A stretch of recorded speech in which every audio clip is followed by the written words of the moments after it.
Hello students. आज हम NCERT के क्लास 8 की first chapter the Indian constitutions का सेकेंड पार्ट करेंगे। फर्स्ट क्लास जो हुई थी उसमें हमने डिस्कस किया था, इंट्रोडक्शन क्लास थी जिसमें मैंने बताया था why does a country need a constitutions और कॉन्स्टिट्यूशंस क्या होता है, उसके डेफिनेशंस क्या होते हैं, कॉन्स्टिट्यूशंस के साथ साथ मैंने बताया था डेमोक्रेसी क्या होती है। इन सब चीजों के बारे में अगर आपको बेसिक नॉलेज नहीं है या आपको नॉलेज चाहिए उसके रिगार्डिंग, तो आप जाके वहां पे देख सकते हैं। और आज हम डिस्कस करेंगे उसी चैप्टर से आगे की चीजों को, जिसमें हम कवर करेंगे कि why does a country need a constitution का सेकेंड पार्ट। और इसमें मैं बताऊंगा आपको नेपाल की हिस्ट्री की, नेपाल अ, में कैसे कॉन्स्टिट्यूशन, कैसे डेमोक्रेसी आई, क्या कॉन्स्टिट्यूशन के वहां पे पैटर्न फॉलो होते हैं, इन सब चीजों के बारे में, वहां पे क्या पहले था वहां पे अब क्या है।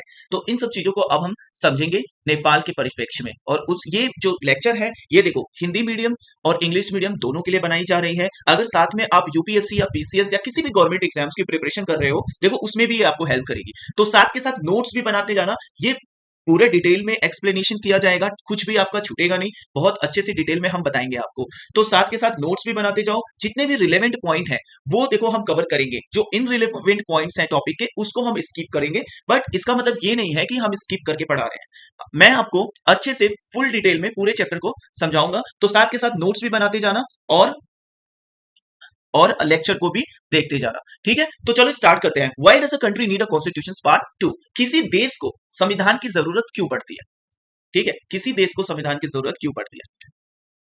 अब इस चीज को समझने के लिए हम अपने पड़ोसी देश नेपाल को पहले देखते हैं। अब आपको ये लग रहा होगा कि भाई हम इंडियन कॉन्स्टिट्यूशन को समझेंगे पर हम नेपाल के बारे में क्यों देख रहे हैं, वहां से क्या लेना देना। देखो लेना देना है, इसलिए लेना देना है कि नेपाल जो है वो हमारा पड़ोसी देश है, ठीक है। और नेपाल से ना हमारा रोजी रोटी का रिश्ता है। नेपाल एक ऐसा देश है जिसके साथ हमारा बहुत अच्छा रिश्ता है। वो नेपाल के लोग यहाँ पे आके इंडिया में आके रहते हैं, उन्हें किसी तरीके के पासपोर्ट और वीजा की आवश्यकता नहीं होती। वो इंडिया में आते हैं, इंडिया के लोग नेपाल घूमने जाते हैं। तो इस तरीके का हमारा रिश्ता है, हमारा ट्रेड बहुत ज्यादा होता है, ठीक है। और नेपाल एक हिंदू राष्ट्र था 2015 तक, जब तक वहां पे उनका न्यू कॉन्स्टिट्यूशन नहीं आया, ठीक है। नेपाल में आज डेमोक्रेसी है, तो नेपाल की हिस्ट्री को देखेंगे और जानेंगे कि नेपाल में डेमोक्रेसी किस तरीके से आई और नेपाल क्यों भारत के लिए इंपॉर्टेंट है और आखिर हमें क्यों पढ़ना पड़ रहा है नेपाल के बारे में। तो अगर आप लेक्चर को पूरा देखेंगे तो आपको अपने आप टॉपिक के साथ साथ ये सारी बातें क्लियर हो जाएंगी, ठीक है। देखो उसके पहले मैं थोड़ा नेपाल की हिस्ट्री और भारत के साथ उनके क्या रिलेशन है उसको थोड़ा समझा देता हूं। देखो नेपाल भारत का ना एक पड़ोसी है, और ऐसा पड़ोसी है जो geographical, historical, cultural, economical, religions, चारों तरफ से अगर देखो तो नेपाल से भारत का रिश्ता बहुत मजबूत है, ठीक है। क्यों, यहाँ पे देखो भारत में बौद्ध धर्म है, नेपाल में बौद्ध धर्म है, और साथ में नेपाल क्या है, एक हिंदू राष्ट्र है। वहां पे हिंदू क्या है, मेच्योरिटी में है, ठीक है। और बौद्ध धर्म होने की वजह से वहां पे जो बौद्ध धर्म के लोग मानने वाले हैं उनका सीधा से कनेक्शन भारत में है, क्योंकि भारत से ही बौद्ध धर्म की स्थापना हुई थी। भारत के लुम्बी से उनका रिश्ता है। देखो अब भारत नेपाल की अगर बात करें तो भारत नेपाल का जो ट्रेड है, जो फॉरेन इन्वेस्टमेंट है, वो सभी बहुत अच्छा है। मतलब भारत नेपाल के बीच में व्यापार ही होता है लगभग 67% का।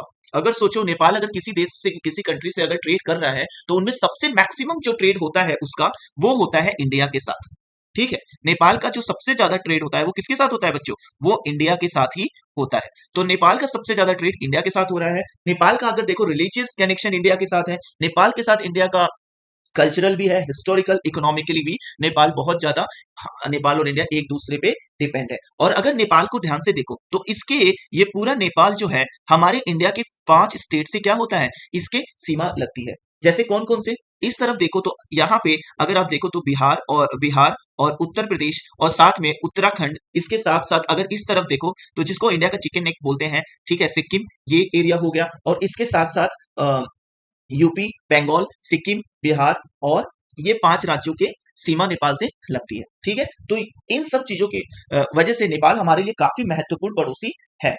और अगर आज के परिप्रेक्ष्य में देखा जाए तो नेपाल दुनिया की जो सबसे तेजी से बढ़ती अर्थव्यवस्था है, जो कंट्री इकोनॉमिकली ग्रो कर रहे हैं उनमें नेपाल भी एक है। तो इस इन सब चीजों को देखते हुए, और आज हाल फिलहाल में अगर देखो तो चाइना की जो एक्टिविटीज है, अगर इनको भी देखो तो नेपाल हमारे लिए काफी महत्वपूर्ण है। तो इन सब वजहों से नेपाल का जो रिलेवेंस है इंडिया के परिप्रेक्ष्य में काफी बढ़ता जा रहा है। तो ये देखो ये सारी चीजें मैंने बता दी आपको नेपाल के बारे में। और अब हम चलिए देखते हैं कि नेपाल में किस तरीके से कॉन्स्टिट्यूशन वहां पे बनी, किस तरीके से वहां पे डेमोक्रेसी आई, ठीक है। यहां तक क्लियर हो गया।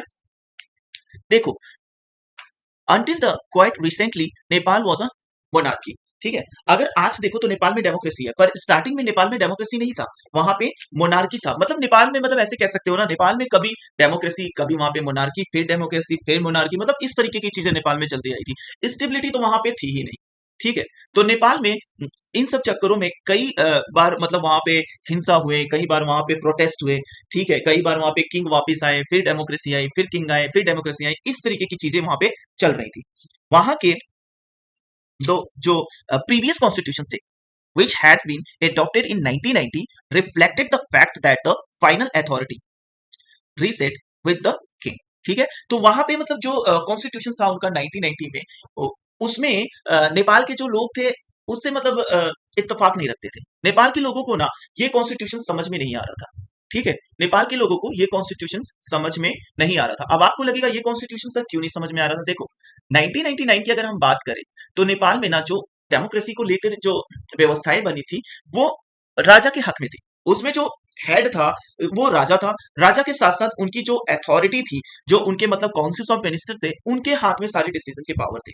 तो जो नेपाल के जो डेमोक्रेटिक मतलब पब्लिक थी, जिनको चुन कर ले आती थी, उनके पास तो कोई डिसीजन मेकिंग पावर नहीं थे। नेपाल के राजा चाहते तो उनको क्या कर सकते थे? उनको चेंज कर सकते थे। तो इसलिए नेपाल के लोगों को ना ये बातें समझ में नहीं आ रही थी। वो सोच रहे थे कि ये किस तरीके का कॉन्स्टिट्यूशन है जिसमें मतलब राजा का इन्फ्लुएंस तो ज्यादा है, किंग का इन्फ्लुएंस तो ज्यादा है। ठीक है, तो इसके रिगार्डिंग उन्होंने वहां पे प्रोटेस्ट करना शुरू कर दिया।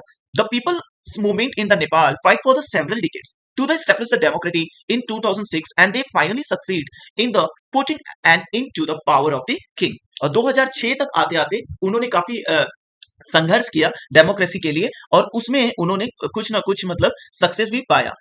ठीक है, now the people have to write a new constitution to establish Nepal as a democratic country. और वहां के लोग ऑब्वियस है, जब राजा ने बोला कि चलो ठीक है, अच्छा, जब राजा के ऊपर बहुत ज्यादा दबाव बना किंग के ऊपर, तो उन्होंने बोला कि चलो ठीक है, ऐसा करते हैं ना, हम तुम्हें कुछ अधिकार दे देंगे। तो लोगों ने बोला नहीं नहीं नहीं, हमें कुछ अधिकार नहीं चाहिए, हमें तो देखो सारे अधिकार चाहिए और हमारे हिसाब से चलेगा कंट्री, ना कि आपके हिसाब से। अगर आप पावरफुल रहेंगे तो वो किस तरीके की डेमोक्रेसी होगी? ठीक है, तो वहां के लोगों ने ना हर चीज डिनाई कर दिया। उन्होंने बोला देखो भाई, हमें सिंपल सी बात है, हमें न्यू कॉन्स्टिट्यूशन स्टैब्लिश करना है नेपाल में, जो जहां पे डेमोक्रेसी होगी, जहां पे लोगों की चलेगी, ना कि राजा और उसके काउंसिल्स की चलेगी। ठीक है, the reason that they do not want to continue with the previous constitution. समझ में आया? जो बातें मैंने अभी आपको समझाई वही चीजें मैं इंग्लिश में पढ़ रहा हूं। Because it does not reflect the ideals of the country that they want Nepal to be and that they have fight for. ठीक है, क्योंकि उनको भाई लगा ना कि हमने जिस कॉन्स्टिट्यूशन के लिए फाइट करी ये तो वो है ही नहीं। राजा, ये तो राजा की काउंसिल ऑफ मिनिस्टर पावर में है, किंग खुद पावर में है, तो ये किस तरीके से डेमोक्रेसी है? उन्होंने बोला नहीं नहीं, वहां के लोगों ने बोला कि नहीं नहीं भाई, हमें एक नया कॉन्स्टिट्यूशन चाहिए। ठीक है, तो एक्चुअली हुआ क्या था ना, हुआ क्या था, जो वहां के राजा थे, ठीक है, नेपाल के जो राजा थे ये, ठीक है, इनको ध्यान से देखो, इनका नाम है राजा ज्ञानेन्द्र। इन्होंने किया क्या, इन्होंने धीरे धीरे वहां पे माओवादी संगठनों के बढ़ते प्रभाव को बहाना बना लिया कि वहां पे जो मॉइस्ट है ना, वो बहुत ज्यादा हिंसा कर रहे हैं, ये कर रहे हैं, ये सब बोल के उन्होंने क्या किया, वहां पे सेना की मदद से सरकार के जो बहुत सारे कामकाज थे, जो बहुत सारे विभाग थे, ऑफिस थे, उस पे इन्होंने क्या किया, अपना पकड़ मजबूत कर लिया। ठीक है, वहां पे अपना थोड़ा अपने आर्मी, अपने फोर्सेस को, अपने असिस्टेंट्स को, इन सबको इस्तेमाल करके उन्होंने क्या किया, धीरे धीरे बहुत सारे ऑफिस को कब्जा कर लिया। बहुत सारे मतलब ऑफिस कब्जे में आ गए, इससे इनका इन्फ्लुएंस बन गया और धीरे धीरे इन्होंने क्या किया, वहां की जो वहां पे सारे ऑफिस थे, वहां का जो सारा प्रशासन था, वहां के जो जितने भी गवर्नमेंट ऑफिस है, सब पे धीरे धीरे कब्जा कर लिया और फाइनली वो फिर से किंग बन गया। The king that finally took over the head of the government in the February 2005। अब इससे क्या हुआ ना, इस चीज से जनता जो वहां की थी वो काफी भड़क गई। देखो, ये मैं काफी एक स्टोरी की सेंस में आपको अंडरस्टैंड करने की कोशिश कर रहा हूं कि आप इन चीजों को समझ रहे हो। ठीक है, आप इसे अच्छे से समझते जाओ और साथ के साथ प्लीज नोट भी करते जाओ। ठीक है, ये आपकी पूरी एनसीईआरटी तो कवर करेगी ही और साथ में मैं भी ये कोशिश कर रहा हूं कि आपको काफी इजी करके मैं समझा सकूं। फिर भी अगर किसी को डाउट होगा, किसी को कुछ पूछना है, तो आप मुझे कमेंट बॉक्स में कमेंट कर सकते हैं, मैं आपको जरूर रिप्लाई करूंगा। ठीक है, चलो आगे देखते हैं। अब इसके पहले देखो, there was a people struggle in the 1990 that established the democracy that listed for the 12 year until 2002। ठीक है, अब काफी लंबा चला बॉस, इनका जो स्ट्रगल था वहां के लोगों का काफी लंबा चला। देख रहे हो, डेमोक्रेटिक रूल जो वहां पे लाने के लिए 1990 से लेके 2006 तक, इवन अगर हाल फिलहाल की बातें करें ना, तो 2006 में भी कुछ खास फर्क नहीं पड़ा था, उसके बाद भी बहुत सारी पॉलिटिकल अनस्टेबिलिटी नेपाल में बनी रही। इवन 2015 में जब तक वहां पे न्यू कॉन्स्टिट्यूशन वापस से नहीं बना, पूरी तरीके से सब कुछ ठीक नहीं हुआ, तब तक वहां इस तरीके की चीजें चली रही थी। ठीक है, तो ये सारी स्टोरी समझ में आ गई आपको, किस तरीके से राजा ज्ञानेंद्र ने सरकार और ऑफिसेस में अपना इन्फ्लुएंस बढ़ाया और फाइनली 2005 में क्या हुआ, ये वापस से किंग बन गए। फिर नवंबर तो 2005 में जो मोइस थे, ठीक है, मोइस्टो ने क्या किया, ज्वाइन कर लिया अदर पीपल पॉलिटिकल पार्टीज जो थी वहां की, ठीक है, एंड 12 पॉइंट एग्रीमेंट करी। ठीक है, इस एग्रीमेंट में क्या था, this agreement sign to the larger public and eminent return to the democratic and peace. ये एग्रीमेंट ये था जिसमें ये सारे पॉइंट्स मेंशन थे कि वहां पे वापस से डेमोक्रेसी किस तरीके से स्टेब्लिश की जाएगी और शांति बहाल किस तरीके से होगी नेपाल में। ठीक है, इन सब चीजों को लेकर यहाँ पे एग्रीमेंट हुआ। इन 2006 this people movement for the democracy begin gaining the immense forces. ठीक है, तो मतलब 2006 में राजा पूरी तरीके से दबाव में आने लगे और उन्होंने क्या हुआ, फिर लोगों की बात उन्हें फाइनली माननी पड़ी, क्योंकि लोग ना जो स्मॉल कंसेशन दे रहे थे, मैंने पहले ही बताया ना, जो स्मॉल कंसेशन राजा देना चाहते थे कि चलो ठीक है थोड़ी बहुत चीजें ले लो, उससे लोग बहकने वाले नहीं थे। ठीक है, वो उनको पता था ये किंग एक बार अगर इस तरीके की हरकत कर सकता है तो बार बार कर सकते हैं वो, तो इसलिए लोगों ने क्या किया, प्रोटेस्ट किया और नेपाल में फाइनली राजा को झुकना पड़ा और अप्रैल 2006 में the king restored the third parliament. ठीक है, उन्होंने 2006 में third parliament and asked the political parties to form a government, और जितने भी पॉलिटिकल पार्टीज थे उनको इनवाइट किया गया वहां पे, और राजा ने बोला कि ठीक है यार आप सब आओ और यहाँ पे क्या करो, एक गवर्नमेंट बनाओ। ठीक है, इन 2007 Nepal adapted and the interim constitution, और 2007 में नेपाल ने क्या किया, अडॉप्ट कर लिया एक इंटरिम कॉन्स्टिट्यूशन को। As the game of the football in which the changes the constitutive rules will changes the game altogether। अब देखो कॉन्स्टिट्यूटिव रूल के बारे में मैंने लास्ट लेक्चर में बताया है। अब देखो भाई, जिन्होंने लास्ट लेक्चर मेरा नहीं देखा है, प्लीज जाओ और इसके बारे में थोड़ा समझो। कॉन्स्टिट्यूटिव रूल क्या होता है, देखो इसका मतलब होता है ना, अगर हिंदी में सोचे तो जनरल रूल, मतलब मूलभूत जो नियम होते हैं, मतलब फंडामेंटल जो रूल होते हैं, ऐसे नियम बनाए गए जिनके अनुसार आप अपने पावर को यूज करो। ठीक है, नियमों के अनुसार मतलब चलो आप, मतलब कि कॉन्स्टिट्यूटिव जो रूल बने हैं, जो संविधान में आपने अपने रूल बनाए हैं, ठीक है, लोगों की सहमति से, उसके अकॉर्डिंग आप क्या करो, अपनी शक्तियों का प्रयोग करो, पावर का इस्तेमाल करो। ठीक है, कॉन्स्टिट्यूटिव रूल्स का मतलब ये होता है। जिन्हें नहीं पता होगा वो प्लीज अभी साइड में लिख लो, इसको नोट्स बना लो अपनी लैंग्वेज में। ठीक है, तो यहाँ पे देखो मैंने फर्स्ट लेक्चर में भी समझाया था कि फुटबॉल के गेम में ना पैरों का इस्तेमाल होता है। ठीक है, अगर फुटबॉल के गेम में आप हाथ का इस्तेमाल करने लग जाओगे, सारे प्लेयर ही हाथ का इस्तेमाल करने लग जाएंगे गोलकीपर को छोड़कर, तो होगा क्या, उसका तो रूल ही चेंज हो जाएगा ना, फिर फुटबॉल फुटबॉल कहाँ रह गया। उसी तरीके से अगर कॉन्स्टिट्यूशन जो बन जाता है, एक अच्छा कॉन्स्टिट्यूशन, उसमें जो नियम बना दिए गए, जो शक्तियां दे दी गई, उनके अनुसार अगर जितने भी एडमिनिस्ट्रेटिव लोग हैं कॉन्स्टिट्यूशन को फॉलो कर रहे हैं, उसके अनुसार चल रहे हैं, तो क्या होगा, वो एक सही कॉन्स्टिट्यूशन माना जाएगा। और अगर कोई अपनी शक्तियों का इस्तेमाल नहीं कर पा रहा है ठीक से, और उसमें क्या कर रहा है, ज्यादा कर रहा है या उसमें मिस यूज कर रहा है, तो वो कॉन्स्टिट्यूशन के क्या कर रहा है, अगेंस्ट जा रहा है, खिलाफ जा रहा है। ठीक है, नेपाल में यही हुआ था। Nepal by the moving from the monarchy to, वहां पे क्या था, पहले मोनार्की था, मोनार्की मतलब क्या, वहां पे राजशाही थी, राजा की चलती थी, सारी शक्तियां किसके पास थी, राजा की थी, जो डेमोक्रेटिक गवर्नमेंट वहां पे पहले थी। तो इसी चीज को लोगों ने चेंज किया और सभी ये चाहते थे जो कॉन्स्टिट्यूटिव रूल जो बने वो न्यू सोसाइटी के हिसाब से बने, मतलब नेपाल के लोगों के लिए बने। This is why the people of the Nepal are in the process of writing a new constitution for a country, need for the rule to be change. क्योंकि देखो सिंपल सी बात है ना, मैं बार बार एक ही चीज को क्यों रिपीट करूं, इतना तो शायद आपको समझ में आ ही गया होगा कि नेपाल में क्या था, मोनार्की था। भाई मोनार्की होगा तो किसकी चलेगी, आप बताओ, मोनार्की होगा तो राजा साहब की ही तो चलेगी ना, राजा साहब जैसे चाहेंगे वैसे कंट्री को चलाएंगे। ठीक है, तो वहां के लोगों को ये चीज जब समझ में आ गई तो उन्होंने ये सोचा कि जो मेन पावर है ना डेमोक्रेटिक होनी चाहिए, मतलब कि जनता के हिसाब से जो लोग चुन कर जाए उनके पास होनी चाहिए, ना कि राजा के पास। अगर राजा के पास होगा तो राजा क्या कर सकते हैं, जैसे वो फुटबॉल की गेम में चेंज कर देते हैं नियम, तो फुटबॉल का गेम नहीं रहता, उसी तरह के कॉन्स्टिट्यूशन का भी कोई मतलब नहीं रह जाता। इसलिए ठीक है, तो वहां के लोगों ने बोला नहीं, अभी हमें क्या करना पड़ेगा, एक नया कॉन्स्टिट्यूशन बनाना पड़ेगा, एक रिटेन कॉन्स्टिट्यूशन बनाना पड़ेगा अपने देश नेपाल के लिए। ठीक है, तो इसलिए वहां पे एक नया कॉन्स्टिट्यूशन का कॉन्सेप्ट आया। The other important purpose of the constitutions is to be define the nature of the country political system.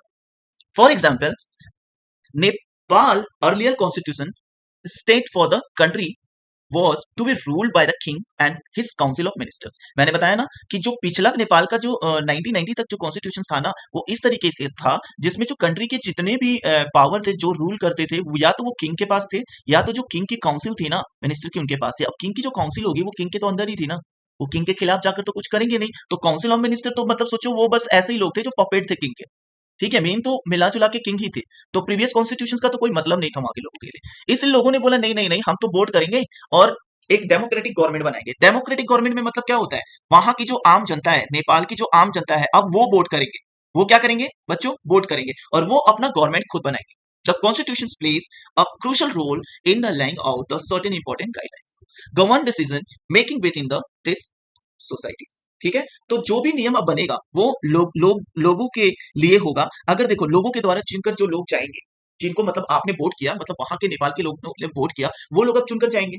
तो वो क्या करेंगे, नेपाल के हित में ही तो काम करेंगे ना। ऐसे रूल्स बनाएंगे जिससे नेपाल के लोगों का बेसिकली भला हो, ना कि किंग का भला हो, राइट।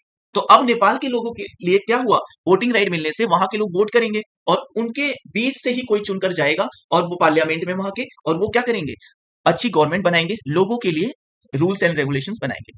तो डेमोक्रेसी का क्या नियम है, डेमोक्रेसी का भी मतलब यही होता है ना, in a democracy we choose our leader so that they can exercise power responsibility on our behalf. वो क्या करते हैं, डेमोक्रेसी में क्या होता है, जो लोग चुनकर जाएंगे, ठीक है, इन डेमोक्रेसी में जो हमारे लीडर जाएंगे वो क्या करेंगे, वो जो अपना पावर है वो बहुत रिस्पॉन्सिबिलिटी के साथ निभाएंगे। ठीक है, किसके भी हाथ में, हम लोगों के भी हाथ में, जो वहां की जनता है उसके भी हाथ में, वो कुछ मिसयूज नहीं करेंगे।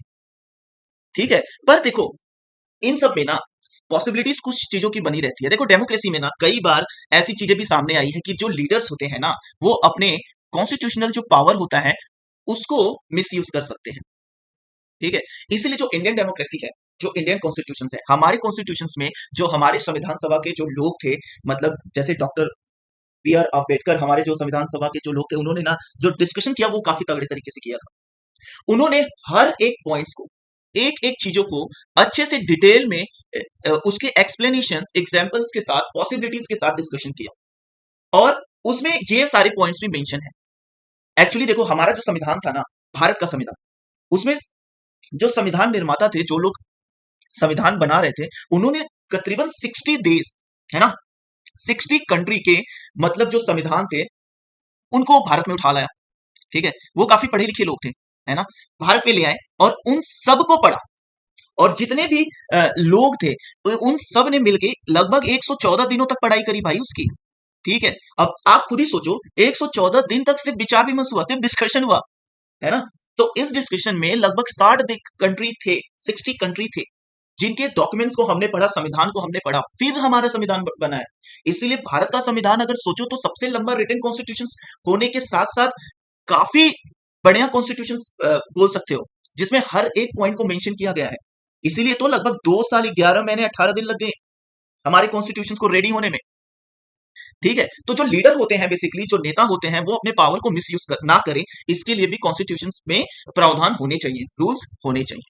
ठीक है, अब देखो why does a country need a constitution part 3 है। अब ये मेरा नेक्स्ट लेक्चर में आएगा जिसमें हम बात करेंगे इसके आगे की। अगर आप सभी को ये लेक्चर पसंद आए तो प्लीज प्लीज लाइक करो, ठीक है, और सब्सक्राइब करो। ये सब मैं आप लोगों के लिए ही कर रहा हूँ, फ्री में प्रोवाइड कराएंगे हम सारे क्वालिटी, और एक एक पॉइंट को कवर करते हुए हम आपके किसी भी टॉपिक में कुछ भी नहीं छोड़ेंगे। और इन लेक्चर्स के कंप्लीट होने के बाद हम एक्स्ट्रा क्वेश्चंस भी करवाएंगे प्रीवियस ईयर में जो क्वेश्चंस आए हैं, चाहे वो गवर्नमेंट जॉब हो, यूपीएससी हो, पीसीएस हो, या स्कूल के जो 8वीं क्लास के बच्चे हैं उनके लिए भी। ठीक है, हम आप सबके लिए सारा कुछ कवर करेंगे। और इसी के साथ ये लेक्चर मैं खत्म करता हूं और नेक्स्ट लेक्चर में हम इसके आगे की बातें करेंगे। जय हिंद।